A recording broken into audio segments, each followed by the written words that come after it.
And I should have asked, est-ce qu'il y a quelqu'un qui parle pas anglais? Tout le monde parle anglais. OK. Français aussi, non? Non, il y a 2 personnes qui parlent pas français. But on peut se... We'll try to go kind of bilingual, but really, really nice to see you. We're really excited about it. Yes, my name is Geneviève Gagné. I'm a social worker. I've been working at the JAP Clinic. JAP Clinic is the first episode of Psychosis Clinic based in Montreal. I've been working there for now 13 years. It's been really a privilege for me and an honor to work with young adults and their families facing psychosis for all those years. I have to say that I'm also on the board of ACPEP. ACPEP, c'est l'association de toutes les cliniques de premier épisode psychotique au Québec. Maintenant, il y a 33 cliniques de premier épisode psychotique au Québec. Et puis, je suis responsable sur le CA de la formation continue pour les intervenants qui pratiquent dans ces cliniques. Et puis, dernière chose à propos de moi, je pense que c'est important de se situer. J'ai la chance de partager ma vie avec un homme qui a émigré au Canada à l'âge adulte. J'ai appris avec lui c'est quoi vivre le racisme au Québec. Puis j'ai des jeunes filles merveilleuses qui apprennent aussi à naviguer entre l'identité blanche et l'identité noire. Et puis, moi, j'apprends à les accompagner à travers ça. Donc, ça fait partie aussi de qui je suis puis de mes intérêts professionnels. Je vous présente mes collègues. So, hi everyone. My name is Charlotte, and I'm working with Geneviève and Isabelle. I'm also doing my master's thesis at McGill University. I'm doing it in French. It's about l'expérience de l'approche aidance des personnes racisées qui accompagnent un proche vivant un premier épisode de psychose, puis les facteurs qui facilitent l'alliance thérapeutique. Bonjour tous, moi je suis Isabelle Fortin, je suis une évaluatrice de programmes et de projets internationaux dans le domaine des droits humains principalement. J'ai vécu pendant 25 ans en Haïti où j'ai eu 2 beaux enfants que j'ai ramenés au Québec et qui ont expérimenté donc le racisme et leur adaptation et un sentiment d'immigration. Et j'ai mon aîné qui a eu des problèmes de psychose. Et j'ai connu donc le système de santé et le racisme systémique qui on a appris à naviguer là-dedans. Et j'ai découvert le JAP et je suis très intéressée à faire que le système de santé évolue. Au Québec. As a team, we would like to express gratitude and to honor the people and the land of Anishinaabe Nation on which we stand foot right now. We would also like to recognize the immense importance of the concept of cultural safety in that project of ours. This concept, first coined by Maori's nurses, has now served Indigenous communities from around the world to enable the decolonization of their institution. It is from their wisdom that we were able to think about how to give back the place and power to minoritized community in the definition of our FEP program. So a few words about JAP Clinic. As I was saying, the mission of JAP Clinic is to help young adults and their family to face psychosis. En fait, c'est vraiment basé sur les meilleures pratiques. C'est ce qu'on a découvert, c'est que la psychose, c'est pas, it's not a sentence to death. Before, when you had psychosis, it was like your life is finished and you just go back to your house on your couch and smoking cigarettes. And we realized that over the years that if you offer proper follow-up to young adult facing psychosis, they can go back to life as a fully, ils peuvent reprendre leur vie complètement comme tout le monde. Nous, nos jeunes, après 2 ans de suivi à la clinique, ils se marient, ils travaillent, ils ont des enfants, ils vont à l'école, la même proportion que la population générale. Donc, on voit qu'on fait vraiment une différence. C'est pour ça que c'est vraiment une mission pour moi de continuer le travail là-bas. Puis là, vous voyez, c'est notre équipe. Comme je dis, on existe depuis 1999. En 1980, back in 1999, there was 2 clinics in Quebec, and now we're 33. So, and this is the international organization with which we collaborate to be sure we make the best for the young adult. So the project genesis, so we've been working till, as I said, I was working as a case manager at JAP Clinics from 2010. And I've always been leading the family groups, family psychoeducation group. In 2019 to 2020, we started having pre and post questionnaires satisfaction par rapport à notre programme pour les familles. We co-built this questionnaire with the families, and we gained really important knowledge from the analysis we were able to make. First thing, it's the first time we were talking this morning about the invisibility when you don't have the data. So we started to have socio-demo analysis of our questionnaire, and we realized that mainly the people who benefits from the group, and I have to say, like, we know in first episode of psychosis, like CBT is the best intervention, and the next one is working with families. And the families that were coming to our group, it was mainly women, white women, privileged middle-aged white women with university degrees. So that was a huge problem we are in downtown Montreal, and we have a lot of étudiants étrangers et racialized population. So it was really a huge gap in the program. We also learned from the questionnaire that people needed not really course about psychosis, but tools to be able to support their loved one. We started working with Dr. Jarvis, who you will hear from this afternoon, on culturally adapted psychoeducation for the families of patients with FEP.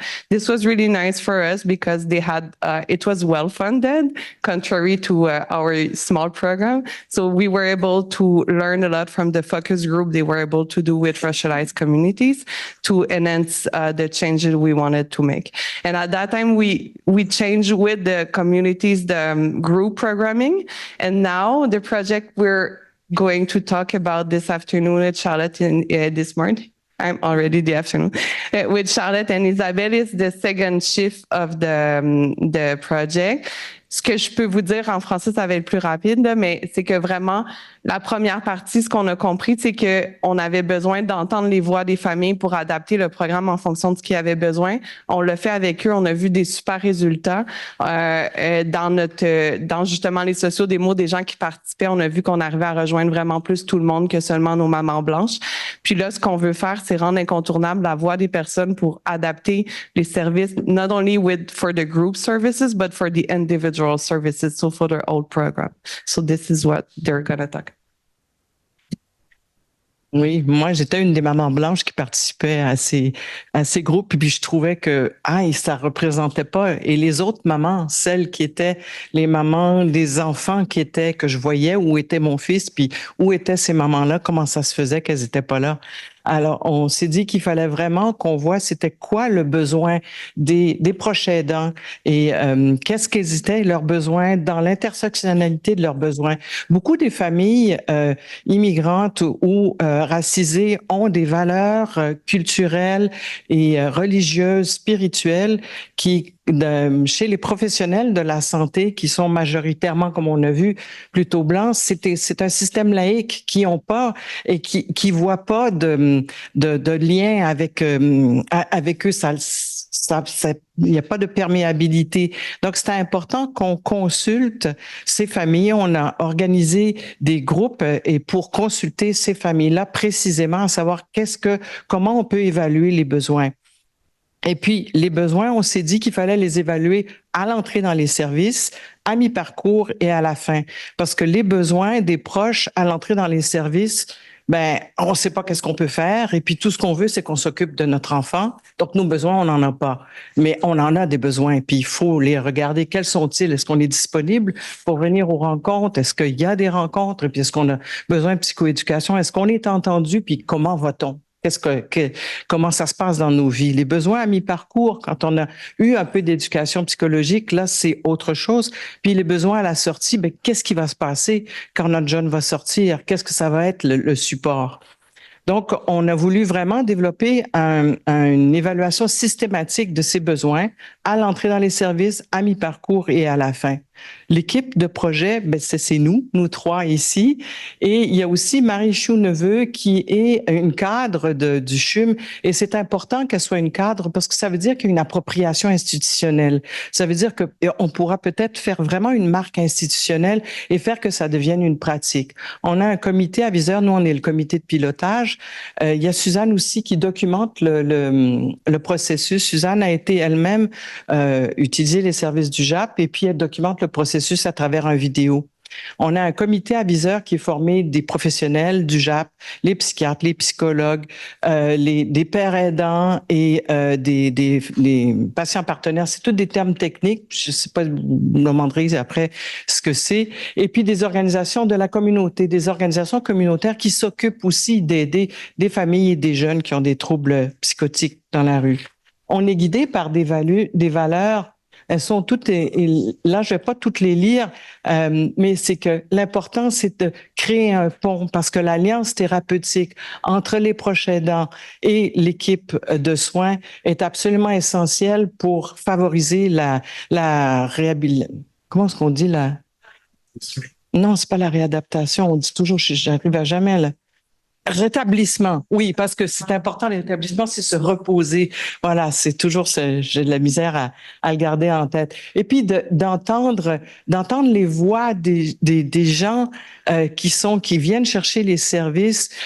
Montréal, c'est une ville multiethnique et le Québec est aussi, il y a des courants migratoires. C'est important que les services de soins puissent s'adapter à ces nouvelles réalités qui sont là. Donc, ce qu'on a fait, c'est qu'on a développé une stratégie de co-construction, c'est-à-dire qu'on a vraiment réuni des groupes focus de parents issus, surtout, on les a choisis. On savait un peu le chemin qu'on voulait faire.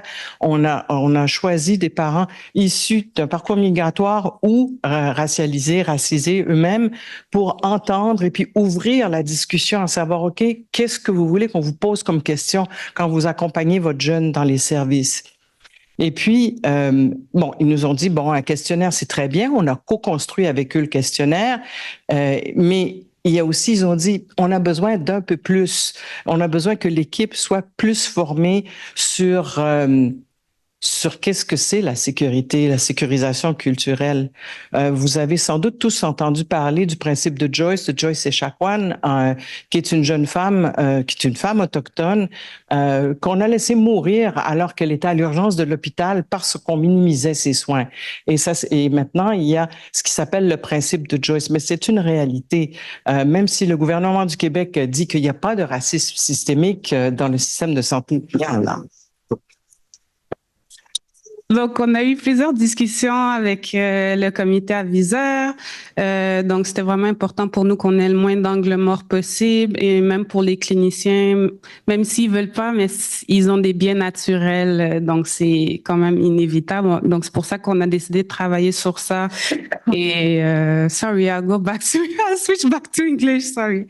So we wanted, we really wanted to work on that throughout all of the project. And this is why, as a team, we took a step back and we realized that it's not to the patients to educate us or educate the clinical staff, because they are already in a position of vulnerability when they come to the clinic, is to have help and care, not to have this heavy weight on their shoulders. Like, je peux prendre un exemple sur moi. Si je sais que si je me mets dans leurs chaussures, si je vais voir un clinicien, je suis pas là à l'éduquer dans cette position. C'est quoi être une femme africaine, musulmane? Et c'est ça. Donc, So we reflected on that and we came up with the idea that we wanted to invite people who are already part of a minority group, so people of color, but also people who are already used to be in the spotlight. So it's part of their job to educate others. And so far we had 4 people who came, and the 5th one is coming in December. And the objective was to let them talk about racial issues. And I wanted to say, sorry. I wanted to say, so far it's been very great because everyone brought something special and something unique. For example, we had Farah Thibault.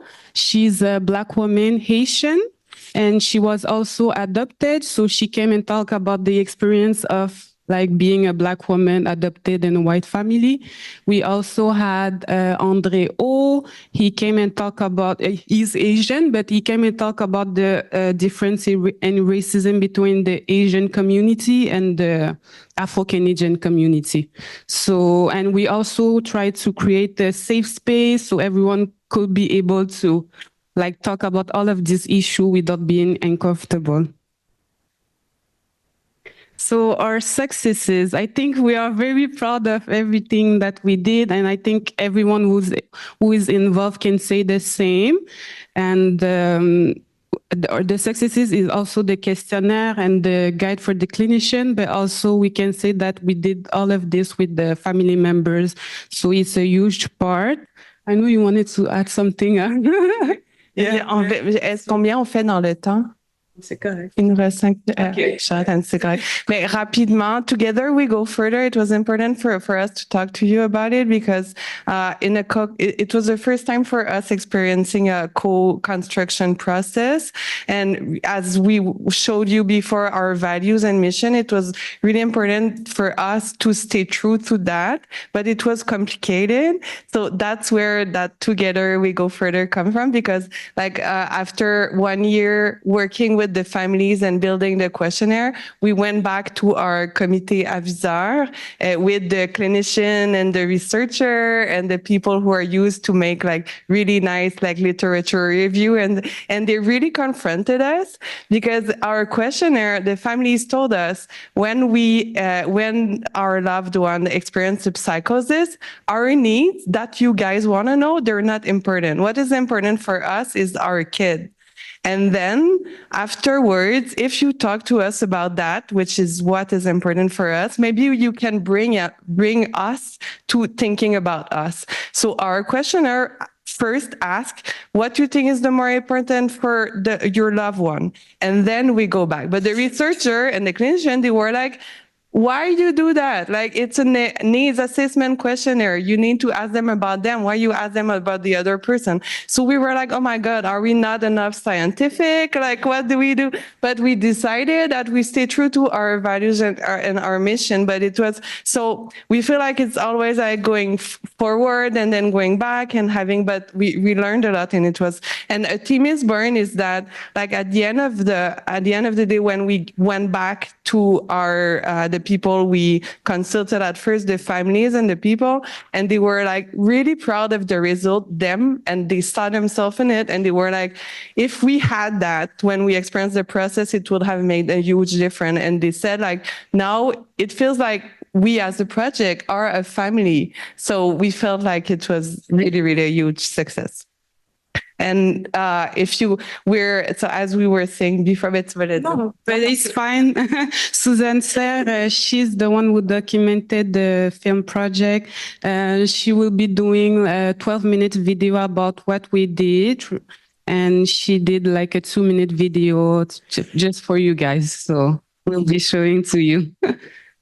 Salut tout le monde, mon nom c'est Suzanne Serre. Je suis la réalisatrice et scénariste du projet, entre autres, de Geneviève et Charlotte, qui parle en fait de la co-construction de formulaires servant à faire la sécurisation culturelle au sein de la clinique JAP, pour laquelle Geneviève travaille et que Charlotte fait son stage en ce moment. À Montréal, on a vraiment la chance d'avoir une communauté qui s'intéresse à la psychiatrie transculturelle vraiment, vraiment dynamique, des chercheurs extraordinaires. Fait que j'essaie de me garder au courant, mais je vais surtout vous parler de mon expérience terrain parce qu'on aurait pu justement inviter des experts encore plus éminents chercheurs que moi facilement. Là, on en a plusieurs à Montréal. Fait que c'est vraiment mon expérience clinique que je vais vous parler. Ce qui, moi, m'avait beaucoup alertée, c'est de savoir que le risque double de psychose chez les jeunes migrants, c'est pas juste, en fait, on pourrait penser que c'est en lien avec le parcours migratoire qui est traumatique, mais l'hypothèse ne tient pas tant la route parce que c'est la même chose chez les premières puis deuxième générations. Fait que les deuxièmes générations de migrants, ils n'ont pas vécu le parcours migratoire. Fait qu'on peut penser que c'est plutôt des enjeux de racisation, d'exclusion, le racisme, etc. Je pense que c'est pas encore, on n'a pas, tu sais, c'est jamais, on n'a pas de preuves scientifiques, on peut dire exactement c'est ça la raison, mais moi, c'est des hypothèses qui me semblent absolument valides, surtout dans notre pratique aussi, dans ce qu'on voit. Tu sais, j'ai été adoptée à 3 ans. J'ai l'impression que avant de rentrer dans l'avion, ma mère m'a dit « oublie-moi pas ». C'est vraiment une phrase qui m'est revenue en tête toute mon enfance, puis je sais pas d'où vient cette phrase-là, mais j'ai l'impression que ça vient d'une mère peut-être qui m'a dit ça avant que je parte et j'ai jamais réussi à l'oublier. Jeune, je me souviens, je pensais que j'allais devenir blanche en grandissant. J'avais tellement jamais vu d'adultes noirs que j'étais sûre qu'un jour ma peau allait s'éclaircir. Je pensais que c'était juste une erreur de fabrication. Oui, en fait, oui, c'est vrai, c'est construit par nous, hein. Oui. On sait ce qu'on a besoin. Exactement. On sait ce qu'on a besoin. On a comme chuchoté aux professionnels. Les Autochtones, ils ont peur de venir dans le système de santé. Là. Ils ont peur puis ils ont des raisons d'avoir peur parce qu'ils ont vécu beaucoup de discrimination, de racisme. Je crois au système, mais je crois qu'il y a aussi un travail à faire dans le système pour réduire les pressions discriminatoires.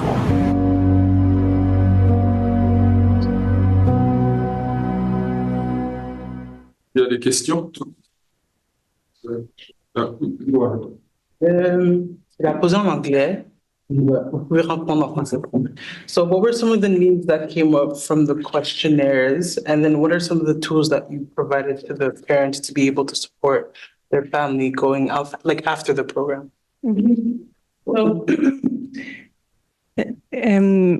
as I was saying before, like the first turn we've made was like to stop doing psychoeducation the way we thought it was supposed to be, but doing it in relation to the needs that were expressed by people. And it was like we need to know what to do. We need to be listened. So c'est la façon qu'on a adapté notre programmation de groupe. Puis en fait, là, ce qu'on fait, c'est vraiment de construire un questionnaire d'évaluation des besoins. Comme Isabelle disait, en fait, c'est que à chaque fois qu'un jeune est admis à la clinique, systématiquement, on appelle le membre de l'entourage. Ça, c'est un truc que les gens nous disaient. C'est long avant que quelqu'un nous reconnaisse. C'est long avant que quelqu'un nous demande comment on va. Puis on a besoin aussi, ce qu'on voit, c'est les femmes blanches venaient dans les groupes parce qu'ils naviguaient bien le système, puis parce qu'il y avait le temps de naviguer. Fait que là, on essaie de créer le pont rapidement. Puis c'est une père aidante de famille, donc c'est une maman qui a vécu elle-même l'accompagnement d'un proche qui appelle systématiquement les gens. Puis, dans le fond, elle leur explique pourquoi ils devraient compléter ce questionnaire-là. Puis, dans le questionnaire, vraiment, c'est ça, c'est que il y a différents thèmes qu'on a identifiés avec les gens, mais on leur pose des questions, qu'est-ce qui est plus important pour leurs proches, mais on leur pose aussi des questions, c'est pour eux, quand ils sont malades, c'est quoi les ressources qu'ils vont aller chercher, c'est quoi leur valeur familiale, au niveau spirituel, est-ce qu'il y a des personnes, des membres de la communauté qui sont impliqués, qui sont importants. Fait que c'est vraiment de juste faire un tour pour vraiment savoir, en fait, parce que tu sais, tout le monde c'est différent, mais d'avoir chaque famille l'occasion de dire à l'équipe ce qui est vraiment important pour eux, plutôt que ce soit l'équipe qui pose des questions, puis si l'équipe pose pas les bonnes questions, mais ils n'ont pas les bonnes réponses. Puis ce questionnaire-là, comme Isabelle le disait, on veut l'envoyer, puis on veut pas dépendre de est-ce que l'intervenant est bon à créer des liens avec les familles ou non. On veut l'envoyer de façon systématique à tout le monde. Puis après ça, ben on forme nos intervenants pour qu'ils soient capables de pouvoir recevoir cette information-là puis en faire quelque chose de pertinent. Puis on fait ça à l'entrée dans les services. Puis nous, c'est un service de 3 ans. Fait à l'entrée dans les services à 1 an pour voir comment la famille va. Puis 6 mois avant la fin. Et puis jusqu'à maintenant, en fait, c'est ça. C'est intéressant. On a les proches qui l'ont expérimenté dans phase test. Ils nous disent ça permet vraiment. Ben peut-être Isabelle, tu peux en parler. Ça permet vraiment de se recentrer sur qu'est-ce qu'on a, qu'est-ce qui nous arrive à nous quand se passe cette situation-là et puis de quoi on a besoin. Puis évidemment, on a des besoins différents. Ce qui était très important aussi qui est ressorti, c'est les valeurs spirituelles parce qu'il y a toutes sortes de traitements et puis on doit les accepter. Ça se passe comme ça. Moi, je me suis fait conseiller. Ma moitié de ma famille est haïtienne, des bains, toutes sortes de choses. Et puis je voulait avoir le droit de le dire parce que c'est pas saugrenu nécessairement, puis ça peut accompagner. Et puis, ça faisait partie de la réalité aussi de ce que vivait mon enfant en crise. Il avait, lui, des délires qui incorporaient ce genre de choses. Donc, il fallait que ça soit entendu. Et puis, les familles nous disaient, il faut que ça soit entendu.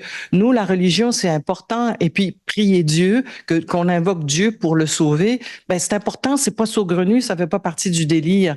Et on devait l'entendre et ça devait comme rentrer dans le système. Ça, c'était très important. Une dernière question? Il y en a? Dans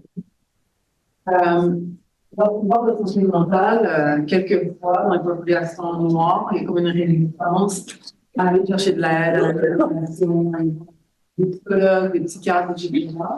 Et ma question ici, c'est comment les gens approchent, et vraiment, les patients ou les clients, approchent JAP, parce que c'est des family members qui les réfèrent, ou c'est eux qui viennent eux-mêmes, ou c'est quoi le processus? Parce que je veux vraiment savoir c'est quoi la clé. C'est vraiment. Et ces gens-là dans votre système ou vos organisations, parce que wow. C'est vraiment important. Puis en fait, tu sais, nous, c'est ça, moi je suis une clinicienne, puis j'ai tranquillement en faisant des projets, je commence à avoir des alliés dans l'institution, puis pour ce projet-là, je disais on n'avait pas de sous avant, là, j'ai réussi à avoir des sous parce que le gouvernement a donné de l'argent à chaque établissement pour travailler sur la proche aidance. Puis moi j'ai dit on va travailler sur la proche aidance, mais on veut rejoindre les communautés racisées. Puis, en fait, on collabore avec le Sherpa aussi au Québec. Puis, j'en parle parce que les Sherpa ont eu ce même financement-là. Puis, eux, ce qu'ils sont en train de faire, c'est de travailler sur des pairs navigateurs. Donc, d'avoir des gens dans les communautés qui peuvent aider les gens à naviguer le système, fait qu'ils sont comme avant nous, puis je pense que c'est vraiment important. C'est vraiment ressorti dans notre projet. Je parlais de pères aidants de famille. Les pères aidants de famille sont extraordinaires parce qu'ils ont l'expérience vécue d'avoir accompagné, mais encore là, on a beaucoup des pères aidants de famille qui sont des femmes blanches, puis on travaille vraiment super fort à avoir plus de diversité parce que je pense que ça va faire vraiment la différence aussi. Fait que ça, c'est vraiment important. Mais pour répondre à la question, dans les cliniques de premier épisode psychotique au Québec, c'est entendu que n'importe qui peut venir. Tu sais, il n'y a pas besoin de référence médicale, il n'y a pas besoin. Mais la réalité, par contre, je pense que là, dans l'autre conférence, en même temps que nous, il en discutait. Je sais que Dr. Emmanuel Burnham travaille beaucoup là-dessus. Mais c'est vrai que les communautés qui sont racisées, ils arrivent plus de façon traumatique dans les services. Parce que justement, il y a de la stigma, pour plein de raisons, mais entre autres, les familles sont hésitantes à consulter. Donc, souvent, les jeunes arrivent plus malades. On a beaucoup de données là-dessus au Canada, comme en Angleterre, comme partout dans le monde. Les jeunes arrivent plus malades, puis ils arrivent par les policiers. Il y a davantage de mesures légales, malheureusement. Mais c'est quelque chose sur lequel il faut continuer de travailler. Je vais juste ajouter que c'est ça qui arrive que l'entrée dans les services souvent est à travers les policiers, puis là, ça rend difficile d'établir le dialogue. Et puis, qui nous appelle quand notre enfant est adulte, puis qui a décidé non, je veux pas que tu parles à ma famille, mais si on arrive à parler, viens me sortir d'ici, je peux pas te sortir d'ici, mais alors je ne veux plus te parler, donc on peut plus parler non plus au système de santé pour comprendre qu'est-ce qui se passe, qu'est-ce qui arrive. Moi, j'ai découvert mon garçon attaché à un lit, le visage tuméfié, arrêté par la police, c'était ça. Puis ça, c'était sa première crise. Puis personne n'était capable de me dire qu'est-ce qui s'était passé ou personne voulait me dire qu'est-ce qui s'était passé. Mais aussi, vous avez vu dans le vidéo, il y avait Martha, Jeannette et moi. Et puis, la formation en père aidance famille, elle est donnée par un seul organisme qui est certifié au Québec en ce moment. Et la formation, elle est donnée de 9 h du matin à 5 h le soir, 16 jeudis de suite à partir de septembre. Bon, c'est parfait, mais qui c'est qui peut aller là? D'abord, il faut être à la retraite ou il faut avoir extrême souplesse dans son travail. Et puis, comment on peut aller chercher ces mères-là? Moi, personnellement, c'est un mandat que je me donne. Et puis, j'ai une alliée qui est Jeannette.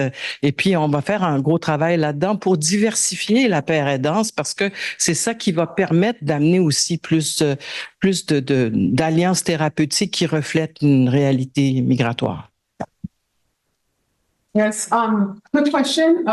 Sabine, psychologist, McGill University. I'm St. English. Thank you for this beautiful word. Ethnopsychiatry is close to my heart, you know, the model. I wonder if you referred more stable patients to the transcultural clinic at Hôpital Jean Talon. They do the group setting, the family, with the family, the patient and their family. Yeah. Do you work with them? We work, we're closer to the Jewish, by heart, I will say, but yeah, we can speak about it afterward. Well, thank you.